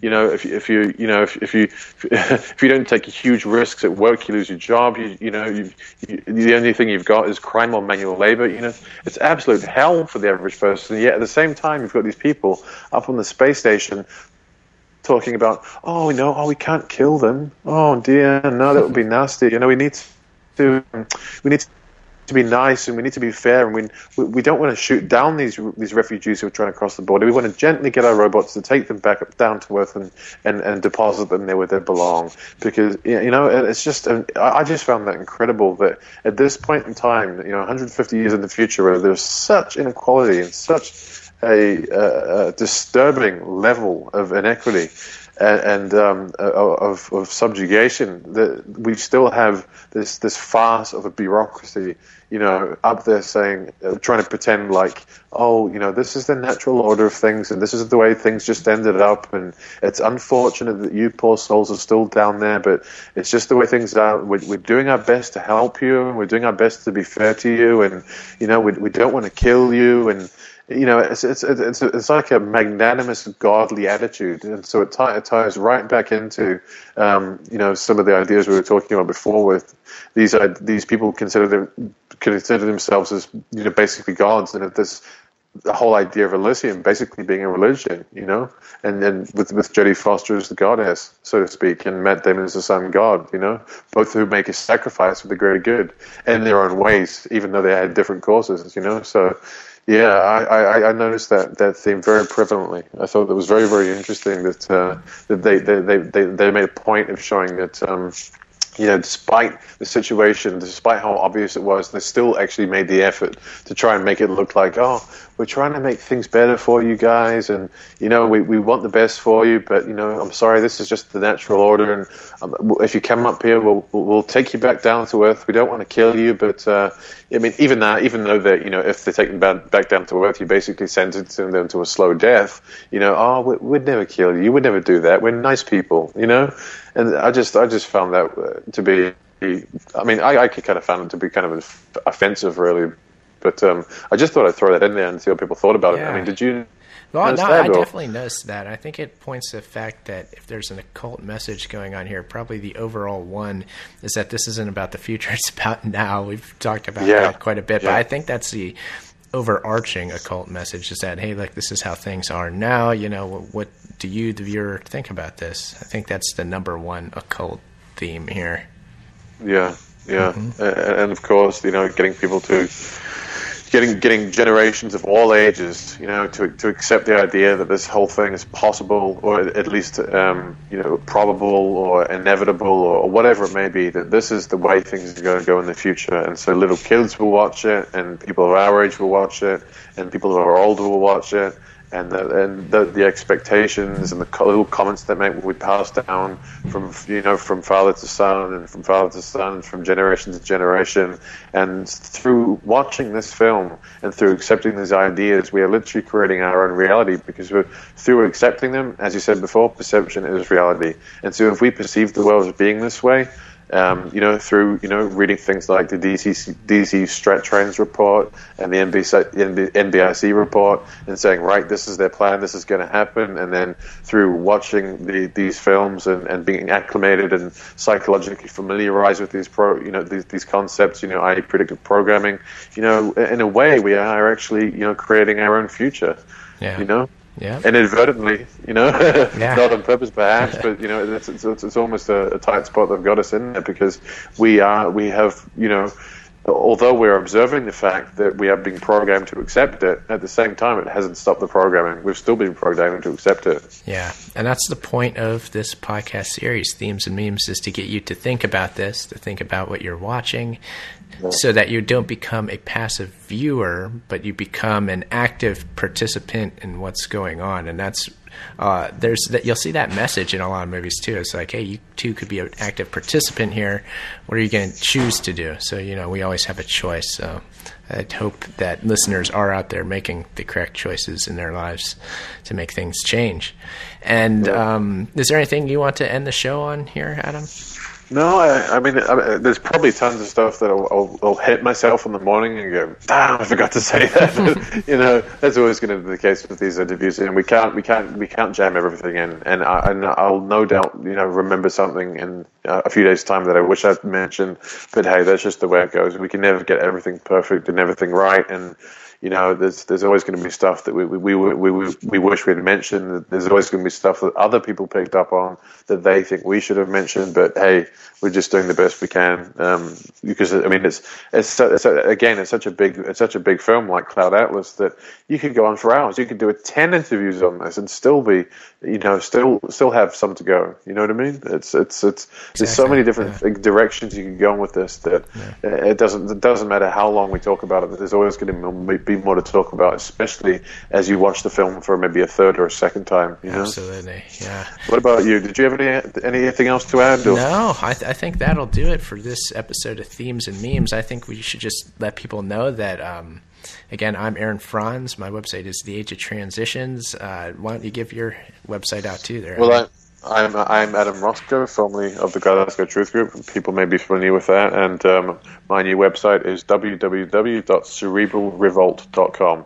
And as I've mentioned in previous interviews, it's still basically just a holding page up now. There's not very much there because I'm still learning how to build a website, which is quite a chore. But I'm basically hoping to have it up in, sort of early next year. I've got a lot going on right now. I've got a hell of a lot on my plate, and so I'm not pushing myself too hard. But my goal is to have a fairly decent functional website up by sort of like January maybe. Yeah. So if people can just bookmark that and maybe check back, on a regular basis. I will be, of course, working on it, between now and then. But I'm hoping to have it to where I want it to be in a couple of months' time, basically. So, yeah. Yeah, anybody interested in listening to Themes and Memes, this will be a continuing podcast series. We do one of these a month, new movie typically every month where we talk along these angles. We talk about themes and movies. So check out theageoftransitions.com and cerebralrevolt.com. You'll be able to listen to these shows, subscribe to the podcast at both websites. So until next time, I guess we'll just... we'll see you next time. And have a Merry Christmas.